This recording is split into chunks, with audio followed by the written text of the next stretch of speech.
다시 한번 얘기하지만 하버드는 개인 등급이 낮으면 떨어집니다. 1590을 받든 1600을 받든 떨어질 거고요. GPA가 만점이어도 떨어질 거고요. AP가 12개 5점 받아도 떨어질 거예요.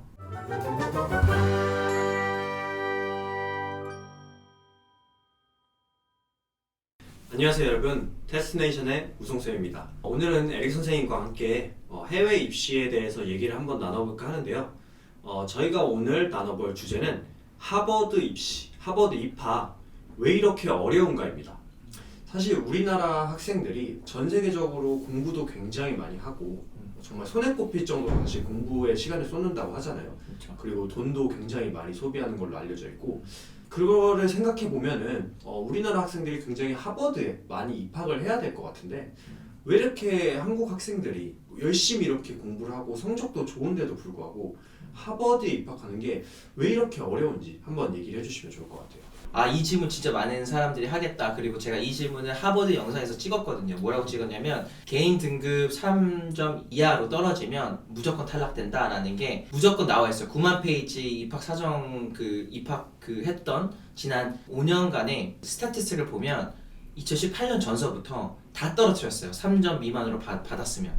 개인 등급이. 그렇죠. 개인 등급은 이제 에세이, 문항 에세이, 자기소개서, 그 다음에 추천서예요. 웃겼던 게 뭐냐면 나도 그렇게 생각하거든요. 정말 똑똑한 친구들만 들어가는 게 대학이라면, 그리고 이 똑똑한 거를 우리가 아주 쉽게 정의를 하자면 SAT나 뭐 GPA나 뭐 이런 거겠죠. 아니면 대회 우승. 그러면 유대인이나 한국 학생들이 제일 많이 들어가야 되는 학교 맞아요. 그렇죠. 네, 그러지 않으니까 이런 문제가 생긴 거고, 이 문제에 대해서 누구든 토론을 하려고 하진 않아요. 왜 그러냐면 하버드니까. 하버드는 특별한 학교니까. 이유가 있겠거니. 네, 근데 문제점이라고 생각했을 때는 해결이라는 걸 찾아야 되는 것처럼 저는 해결을 찾으려고 노력을 했던 사람 중 한 명인데, 제가 생각하기에는 질문 자체를 우리가 좀 핀다운을 해야 되는 것 같아요. Great question by the way. Okay. Yeah, it was a great question. But the thing is, 질문을 정확하게 하셔야 될 것 같아요. 유능한 아시안 학생들이 왜 하버드에 떨어지냐? 왜냐면 at the same 첫 번째 가장 중요한 건 유능한 학생 인지가 중요한 거죠. 그렇죠. 네, 유능한 학생이지 않은데 하버드 들어가는 경우는 없으니까. 자, 그러면 왜 유능한 학생들이 떨어지냐? 일단 하버드를 우리가 얘기하기 전에 유능하다라는 거에 대한 정의를 한번 내려보세요. 혹시 유능한 거에 대한 정의가 어떻게 되시나요? 유능하다라고 하면은 성인의 경우에 유능하다고 하는 게 굉장히 본인이 뭐 수행하는 업무에 의해서 업무 쪽에서 굉장히 유능하게 뭐 일을 한다, 자기 일을 잘 처리한다라고 하는데, 학생이면은 유능하다라고 하면 아무래도 좀 GPA도 높고 뭐 SAT 점수도 높고 뭐 아까 얘기하신 대로 대회도 막 수상 경력이 있고 이런 게 이제 학생한테 우리가 유능한 학생이다라고 보편적으로 얘기를 하지 않나요? 이것도 이제 저희가 얘기를 조금 더 디테일하게 만약에 한다면, 예를 들어 우리가 커뮤니티를 생성한다고 생각할게요. 그리고 그 커뮤니티의 리더는 이제 우성쌤이에요. 그리고 이 커뮤니티를 만들려고 하는 사람이, 이 커뮤니티는 굉장히 대단한 커뮤니티여야 된다고 생각이 들어요. 만약에 그런 가정이 들어갔어요. 뭐 물론 모든 커뮤니티 다 그런 생각을 갖고 있는 커뮤니티는 아닐 수도 있어요. 근데 나는 최고의 커뮤니티를 만들고 싶어 라고 얘기하면 최대한의 이제 하드워킹이라는 그런 단어 있잖아요. 우리가 열심히 일하고 열정을 주고 이런 거는 솔직하게 얘기해서 그거는 이제 제일 중요하다고 생각하는 경우가 있는데, 그거를 제일 중요하게 생각하진 않아요. 왜냐면 누구든 하드워킹 할 수 있으니까. 열심히 하는 건. 그렇죠. 어떤 사람들한테 베팅을 하고 싶냐면, 그럼 전 솔직히 이걸 질문으로도 물어볼 필요도 없어요. 왜냐면 답을 알고 있으니까. 누굴 뽑으실 것 같아요? 내가 최고의 커뮤니티를 만들고 싶다. 그게 뭐 호스피털이 될 수도 있겠고 비즈니스가 될 수도 있겠고. 그럼 그 커뮤니티는 누굴 뽑을 것 같아요? 대학교 막 졸업한 사람들이면 누굴 뽑을 것 같아요? 명문대?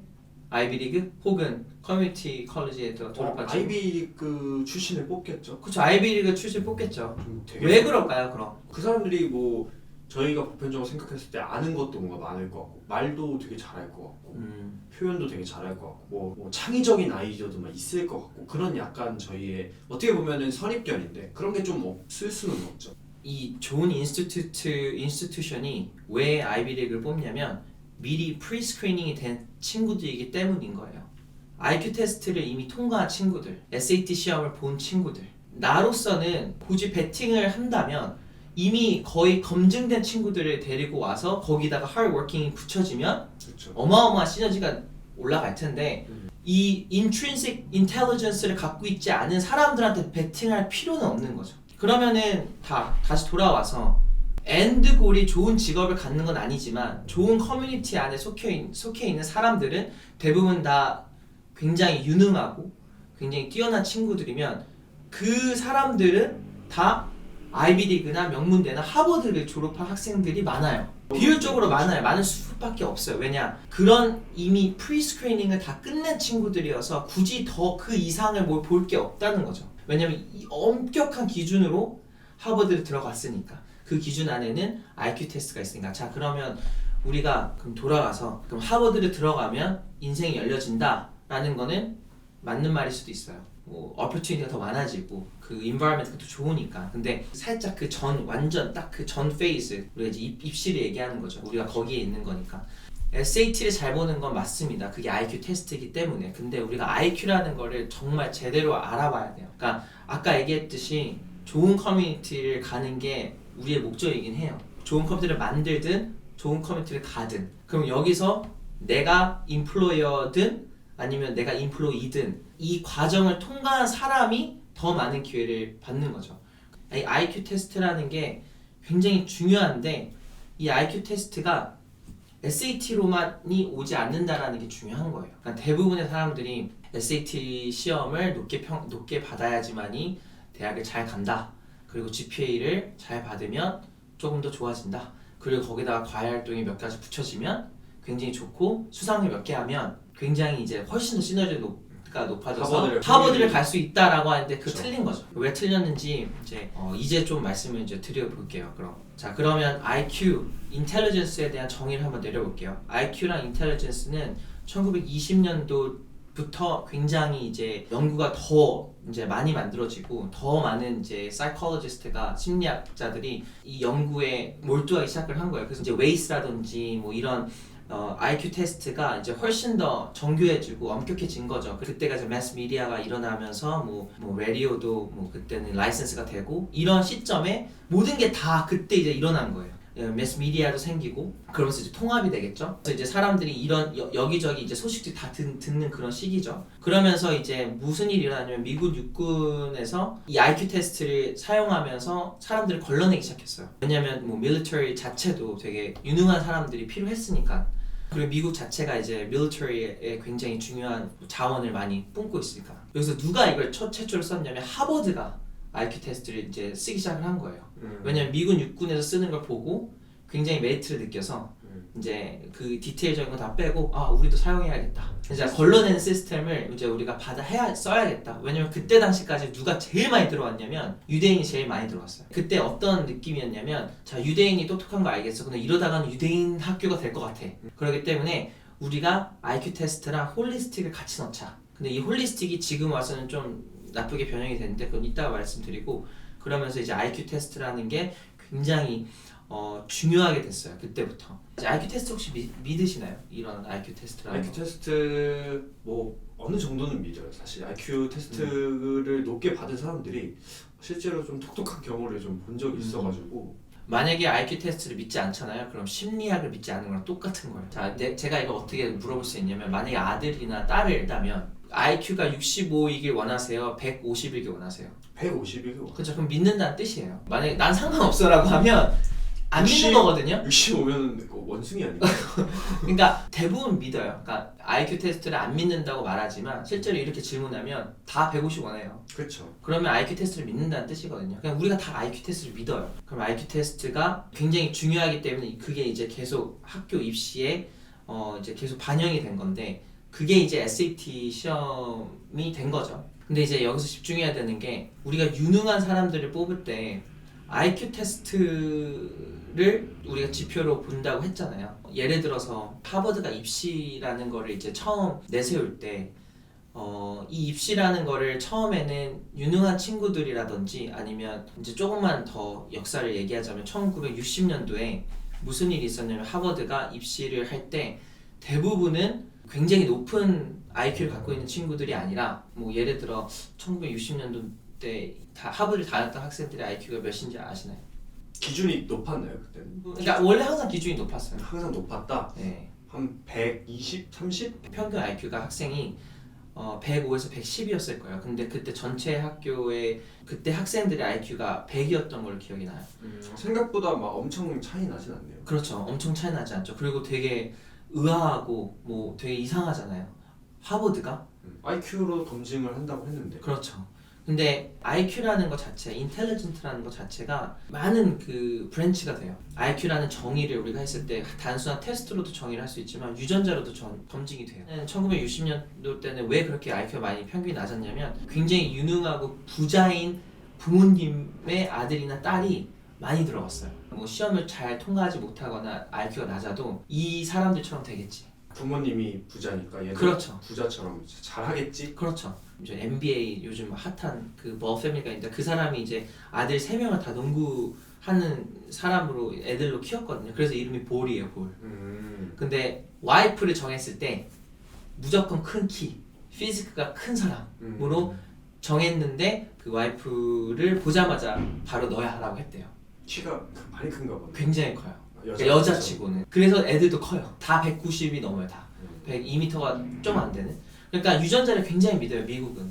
그때만 해도 이제 미국의 50부자들 50명을 이제 보면 다 대부분은 자유성가가 아니라 다 이게 상속 아니면 이제 엄마가 아빠가 되게 부자여가지고 금수저 출신. 근데 이제 지난 50년 동안 너무 많은 게 다 바뀌어졌잖아요. 그때만 해도 그냥 IQ가 어느 정도만 높으면 예를 들어 130, 140이었다 그러면 와 이럴 정도로 되게 눈길이 갔어요. 근데 지금의 IQ를 보면 굉장히 높거든요. 이 높은 이유는 뭐 잘 먹어서도 그렇지만 구글이라는 게 생겨나고 인터넷이 생겨나서 굉장히 인포메이션을 많이 우리가 접할 수 있다라는 거. 그게 IQ랑 또 어떤 릴레이션십이 굉장히 크죠. 그렇기 때문에 50년 동안 이렇게 이런 이 역사를 보면 옛날의 하버드랑 지금 하버드는 정반대로 지금 일어나고 있는데 관행은 비슷해요. 그 숨어있는 어떤 홀리스틱은 비슷한데 IQ는 달라진 거죠. 그리고 믿는 것도 달라진 거고. 그럼 어떻게 달라졌냐면 옛날에는 부모님이 잘 나가면 그리고 유전자를 난 널 믿어.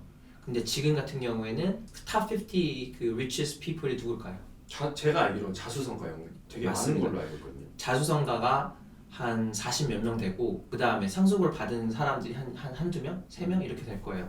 그리고 한국은 반대. 자수성가가 거의 못 봐요. 그리고 하버드는 그냥 미국이라고 생각을 하시면 돼요. 그러니까 미국이라는 역사랑 하버드를 보면 옛날에는 이렇게 믿었다가 그리고 이게 맞다가 지금은 굉장히 시대가 바뀌어졌고 정보를 언제든지 찾을 수 있는 시대고 IQ가 많이 높아졌고 자유성가한 사람들이 미국을 이끌고 있고 이런 것만 보면 옛날에 했던 그런 그 홀리스틱이랑 이런 IQ가 지금이랑은 전혀 달라지고 있는 거고 그리고 매년 달라지고 있는 거고 유능한이라는 걸 정의를 했을 때는 쉽게 접근을 해보면 SAT겠죠. 그러면 이 똑똑한 친구들을 우리가 어떻게 선발해낼까라는 거를 이제 우리가 고려를 해야 되는 거예요. 그러니까 이제 레거시라든지 이런 것들이 옛날만큼 이제 아예 없는 거예요. 왜냐면 자수성가를 하는 사람들이 더 많으니까. 그리고 유전자는 이제 좀 치워버려요. 엄마가 똑똑하다고 해서 내가 똑똑한 게 아니에요.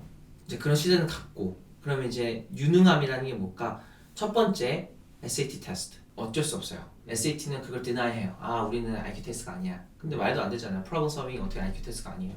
그러면 IQ 테스트가 하나 이제 SAT로 들어가고 근데 뭔가를 베팅할 때는 하나로 베팅하진 않아요. 절대.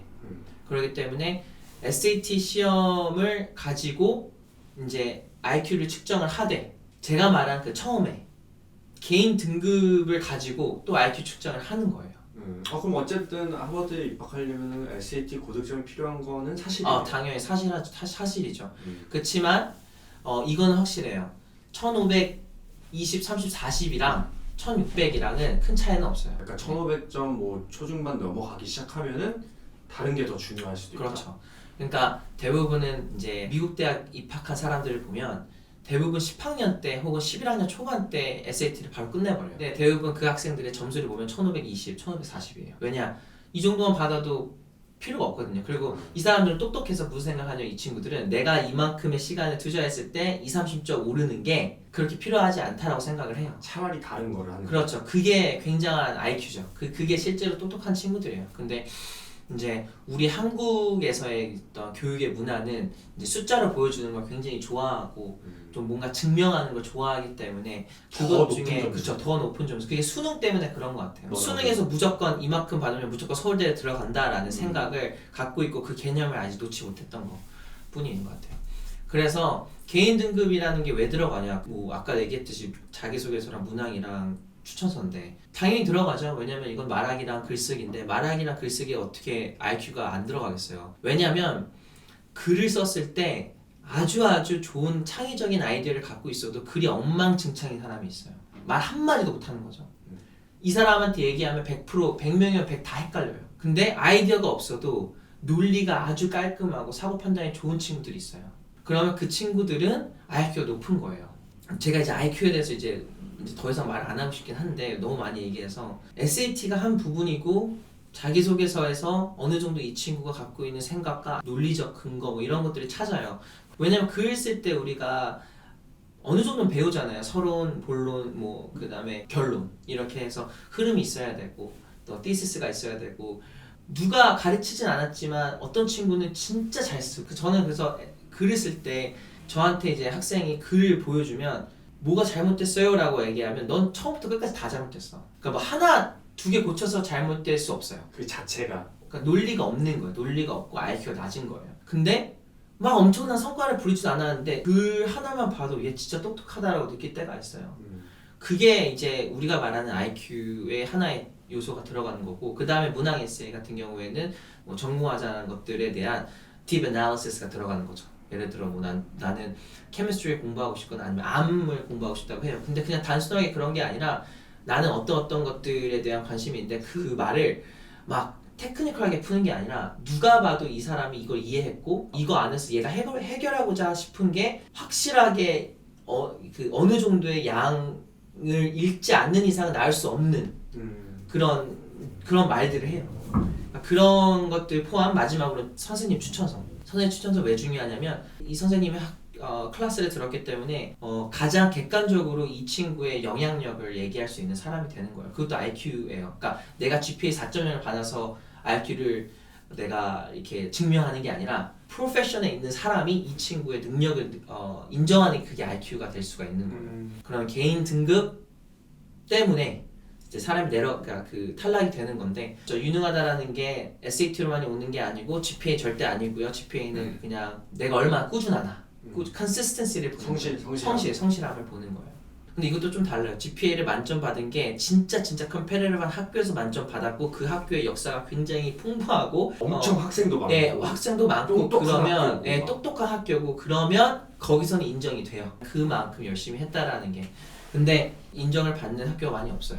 그래도 저는 이제 GPA를 당연히 높게 받아야 된다고 생각을 한 사람이에요. 그러니까 절대 오해하지 마시고요. 왜냐면 성실함은 그 무엇보다도 중요한 거니까.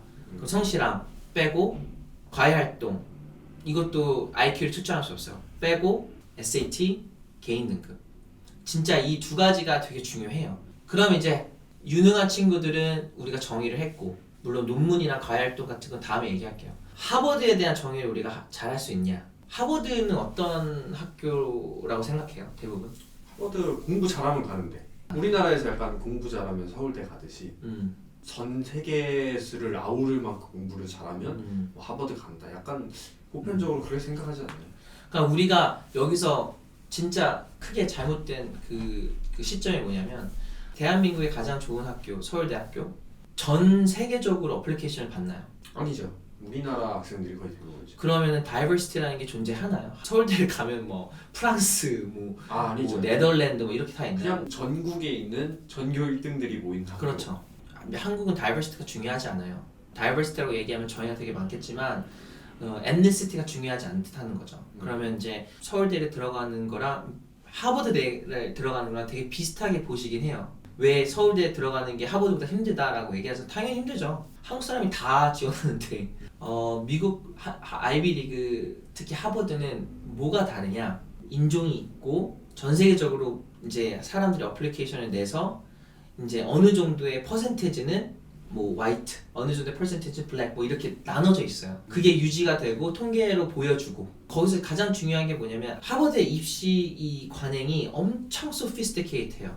무슨 말이냐면 아까도 처음에 얘기했듯이 그 유대인이랑 아시안들, 한국 사람들만 뽑으면 안 되잖아요. 그렇죠. 그러면 안 되잖아. 그 IQ랑 이걸로만 뽑으면 아시안들 다 뽑아야 되는데. 그러면 하버드가 이제 아시아인들 약간 거의 한국인이랑 막 유대인들로 가득 차겠죠. 그렇죠. 그럼 다 가득 차는데 큰일 나죠. 그럼 자기네들의 스탠바이 하는 그런 다이버시티가 뭉개지는 건데 그러면은 어떤 형식으로 이 커뮤니티를 형성을 해야 되냐라고 했을 때 없는 거야.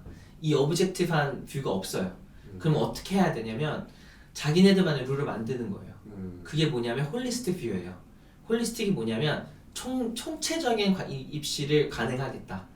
그냥 너 아닌 것 같으면 탈락시켜버리겠다. 그거예요. 기회를 주는 척하며 선입견을 아주 오픈하게 프리하게 이제 우리가 하려고 하는 거예요. 그래서 SFA라는 Student for Fair Admission이 뭐 아무리 수를 해도 질 수밖에 없어요.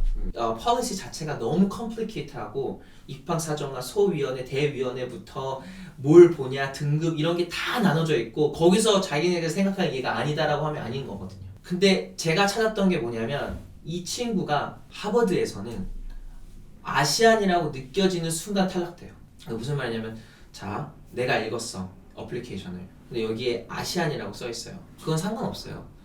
아시안이로 써있는 것보다는 입시 지원서를 읽었는데 이 친구는 아시안이다. 그럼 떨어지는 거예요. K 교육을 받았다. 그렇죠. K 교육을 받아요. 왜 그러냐면 그런 입시를 준비하는 친구들이 그게 잘못됐다는 게 아니에요. 그런 사람이 너무 많아서 그렇게 됐을 때는 그냥 누가 더 뭘 많이 갖고 있냐 누가 SAT 1600점 그렇죠. 많이 받았냐. 그거야. 그러니까 내가 만약에 뭐 장 4개를 갖고 있어. 리더십을 많이 갖고 있어. MUN의 장이야. 내가 컴퓨터 다이아몬드 챌린지에서 1등에서 2등 했어. 왜? 그래? 그럼 다른 챌린지를 갖고 있는 사람들도 더 많고 테니스 척 바스켓볼 바시티 캡틴이고 다른 애도 많아. 이 관점이라는 걸 좀 넓혀 보면 그런 친구들이 너무 많은 거예요. 아시안이라고 느껴지는 게 문제냐 아니면 우리가 진짜 이 다이버시티라는 거를 이해를 못하냐 두 가지 다인 것 같아. 아시안처럼 보이는 것도 문제, 다이버시티를 이해 못하는 것도 문제. 다이버시티는 내가 아시안, 내가 옐로우 컬러를 갖고 있는 사람이다 라고 해서 다이버시티가 형성되는 게 아니라 그 백그라운드랑 그 컬처럴 애스펙트가 중요한 거예요. 대부분 어떤 학생들이 가냐면 내가 한국적인 컬처를 이해하는 아메리칸이에요. 한국 사람을 뽑는 걸 얘기하는 게 아니에요. 되게 어렵네요, 확실히. 그러니까 American Asian American을 뽑는 거지 Asian을 뽑는 게 아니에요. 우리가 전형적으로 아시아에 네, 맞아요. 떠올렸을 때 떠올리는 그 이미지. 유학생들은 굉장히 많이 알 거예요. 에이시안 커뮤니티가 형성이 되면 그 분위기가 있잖아요. 그 특유의 분위기가 조금 다르다고 맞아요. 하잖아요. 그 느낌이라고 네, 생각해요. 맞아요. 예를 들어 어떤 아시안이 마이크 들고 이 백인 사람들 앞에서 막 유창하게 얘기하는 거 그거 아시안인가요? 조금 느낌이 다르죠. 우리나라 학생들은 물어보면 대부분 이제 저도 막 외국에 있는 학생들 수업해보면은 아시아인들은 대부분 이렇게 수업 시간에 막 발표하고 크게 뭐 자기 의견 얘기하고 하는 걸 좀 확실히 힘들어하긴 하죠. 그러니까 이것도 편견이라고 진짜 욕을 먹을 수도 있는데 솔직히 그런 많이 없긴 한 것 같아요. 그런 맞아요. 사람들이.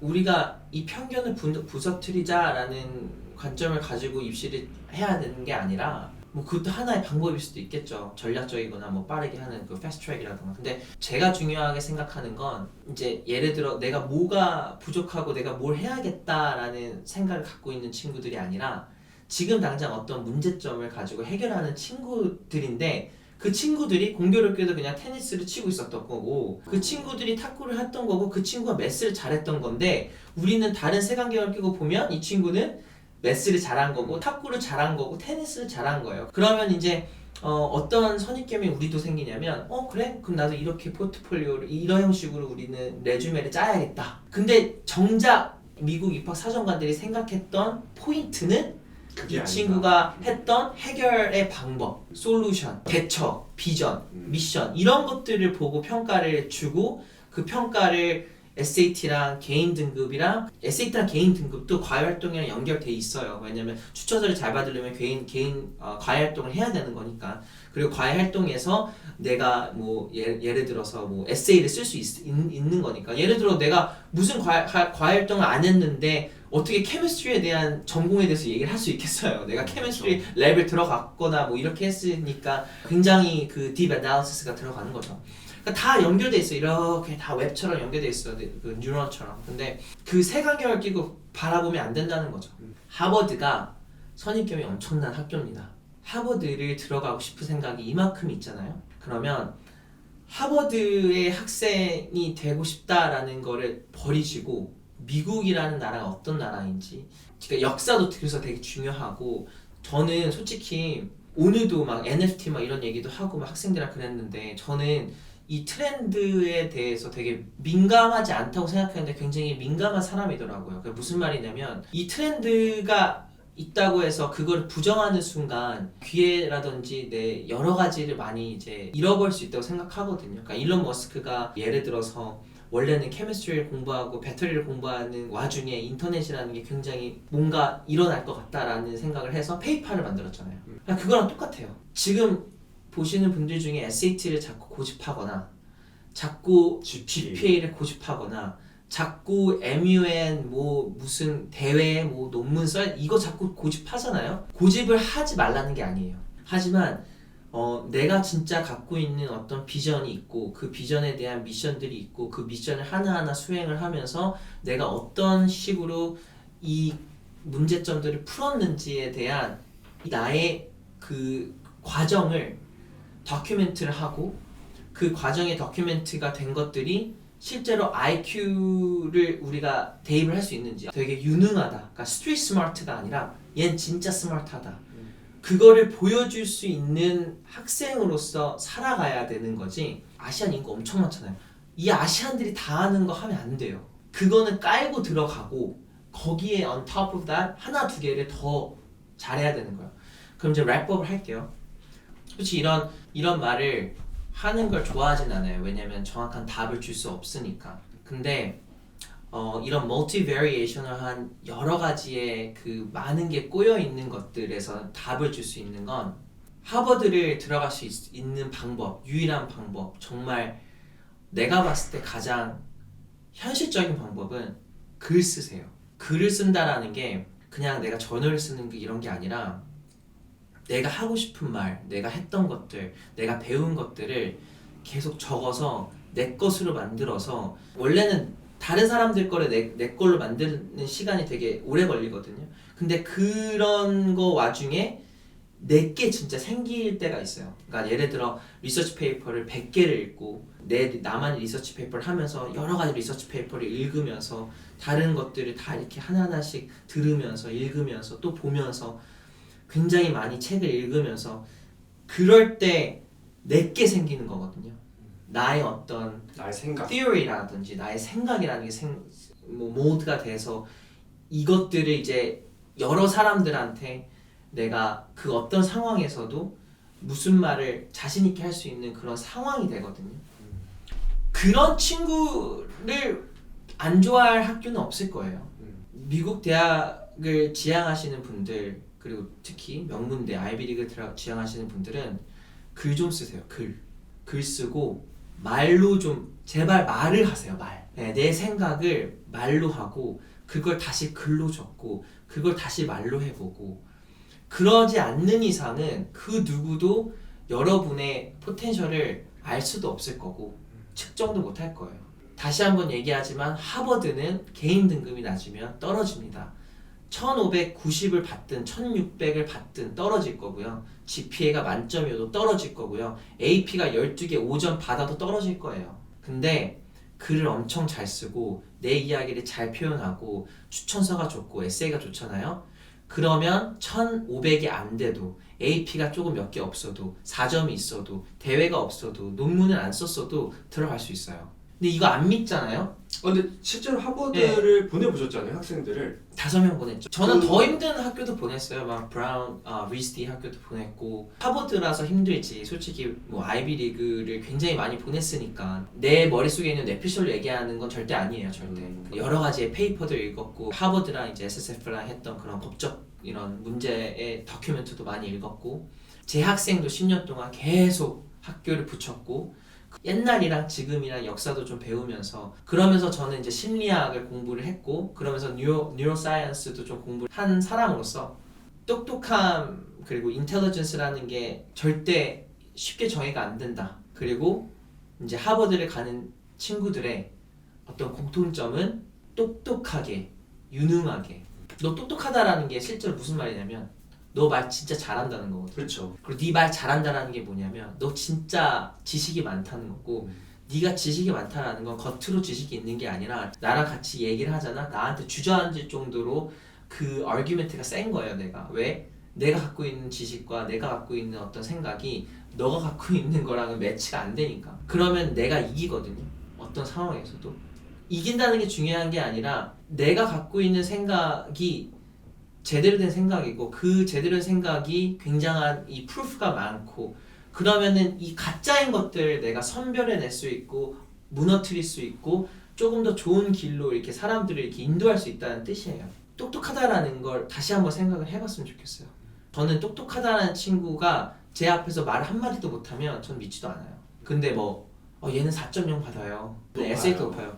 그것도 그렇지만 글 좀 쓰세요. 그게 제 마지막 이야기고 솔직히 더 얘기할 수 있어요. 하버드의 이야기를 하면 진짜 날을 셀 정도의 컨텐츠이기 때문에 오늘은 이제 그렇죠. 왜 아시안 학생들이 들어가지 못하냐를 좀 정의를 해봤던 것 같아요. 저희가 오늘은 이제 하버드에 대해서 이렇게 얘기를 해봤는데 앞으로 이제 다른 대학교도 좀 얘기를 할 것 같아요. 저는 개인적으로 이제 다음 영상에서는 스탠퍼드를 한번 얘기해봤으면 좋겠다는 생각이 있어요. 우리나라 학생들이 되게 많이 원하는 로망. 대학교, 그죠? 로망의 대학교 중 네. 하나잖아요, 스탠퍼드. 캘리포니아에 있고 뭔가 스탠포드는 하버드만큼 빡세지 않을 것 같고 그렇죠. 근데 되게 뭔가 스탠퍼드 되게 똑똑해 보이고 네. 학생들 봤을 때는. 일론 머스크 때문이죠. 그렇죠. 네. 그래서 실제로 여기 온 학생 중에서도 희망대학 스탠퍼드 사실 굉장히 많잖아요. 맞아. 오늘은 이제 하버드가 어떤 기준으로 좀 학생들을 뽑는지 뭐가 되게 중요한지를 얘기해봤는데 또 스탠퍼드는 좀 다르잖아요, 그렇죠? 그쵸. 그러니까